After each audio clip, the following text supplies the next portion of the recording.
صفا اور مروہ کے درمیان سعی کے مسائل۔ چنانچہ صفا و مروہ کیا ہے؟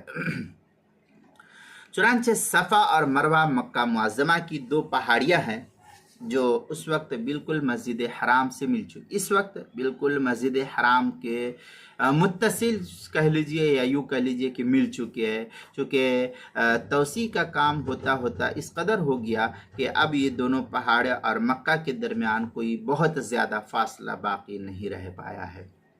زمانے جاہلیت میں ان پہاڑیوں پر اصاف اور نائلہ کے نام سے دو بت جو ہے نصب کیے جائے تھے۔ اصاف کہہ لیجیے یا اصاف کہہ لیجیے، اصاف بھی بہتر ہے۔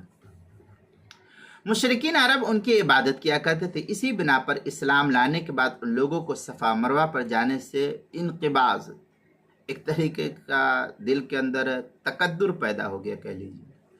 بعض روایت سے یہ بھی معلوم ہوتا ہے کہ انصار مدینہ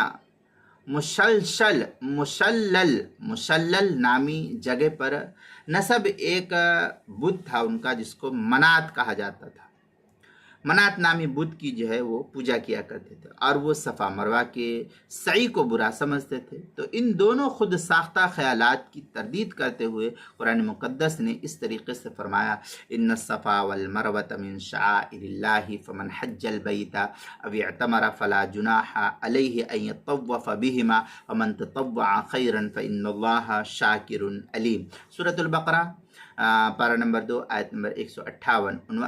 ترجمہ ہے، بے شک صفا مروہ اللہ تعالیٰ کی نشانیوں میں سے ہیں، جو کوئی بیت اللہ کا حج یا عمرہ کرے ان پر ان دونوں یعنی صفا اور مروہ کا چکر لگانے میں کوئی حرج یعنی کوئی گناہ کی بات نہیں ہے، اور جو کوئی اپنی خوشی سے کوئی نیکی کرے تو اللہ تعالیٰ قدردان ہے اور سب کچھ جاننے والا ہے۔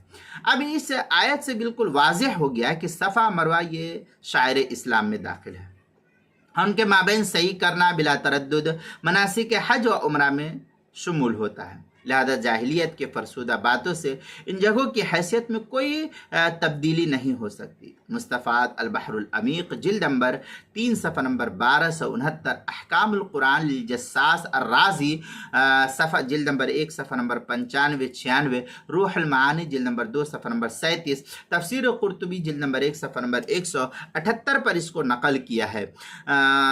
کتاب المسائل تیسری جلد صفحہ نمبر 257، باب کا نام ہے صفا اور مروہ کے درمیان سعی کے مسائل، اور پھر عنوان ہے صفا و مروہ۔